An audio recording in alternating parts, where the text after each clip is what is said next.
जेव्हा एखाद्या विमानाचा अपघात होतो तेव्हा संपूर्ण जग एकाच प्रश्नाचं उत्तर शोधायला लागतं की नेमका अपघात झाला कसा। आणि याच प्रश्नाचं उत्तर देण्यासाठी वापरली जाते ती अत्यंत महत्त्वाची गोष्ट, त्याचं नाव आहे ब्लॅक बॉक्स।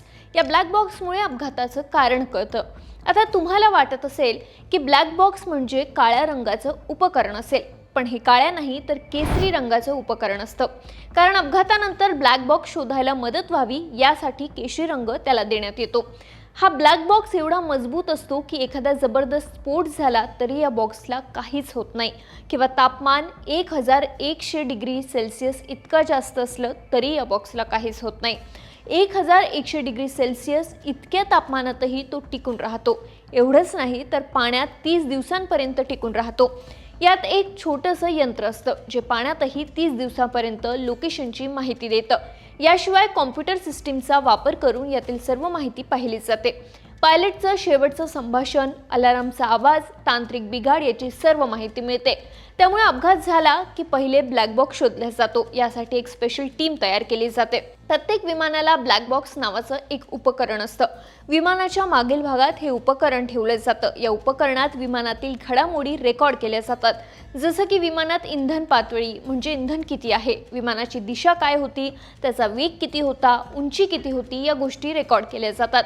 एवढंच नाही तर विमानातील पायलटचे संवाद आणि इतर आवाज देखील रेकॉर्ड होतात।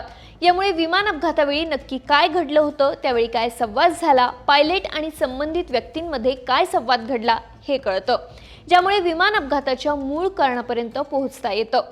ब्लॅक बॉक्स हा 2 भागात विभागलेला असतो। एक असतं FDR म्हणजे फ्लाइट डेटा रेकॉर्डर आणि दुसरं असतं CVR म्हणजे कॉकपिट व्हॉइस रेकॉर्डर। FDR मध्ये विमानातील इंधनाची पातळी, दिशा, वेग, उंची यासह इतर गोष्टी रेकॉर्ड केल्या जातात, तर CVR मध्ये पायलटचं संभाषण आणि आजूबाजूचे आवाज रेकॉर्ड केले जातात। एवढा मजबूत आणि अपघाताची माहिती देणारं हे यंत्र कोणी तयार केलं, तर याचं श्रेय ऑस्ट्रेलियन शास्त्रज्ञ डेव्हिड वॉरेन यांना जातं। एकदा त्यांच्या वडिलांचा विमान अपघातात मृत्यू झाला होता। त्यानंतर त्यांनी हे उपकरण विकसित करण्याचं ठरवलं।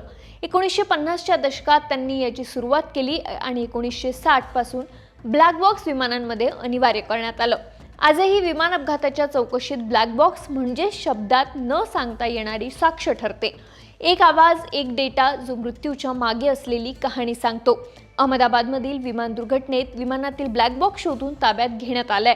आता याच्या माध्यमातून तपास सुरू करण्यात आलाय। त्यामुळे 265 जणांचा जीव घेणाऱ्या अहमदाबाद विमान अपघाताचं देखील कारण लवकरच समोर येईल, यात मात्र शंका नाही। याबाबत तुम्हाला काय वाटतं हे आम्हाला कमेंट करून सांगा आणि सरकारनं आम्हाला सबस्क्राईब करायला विसरू नका।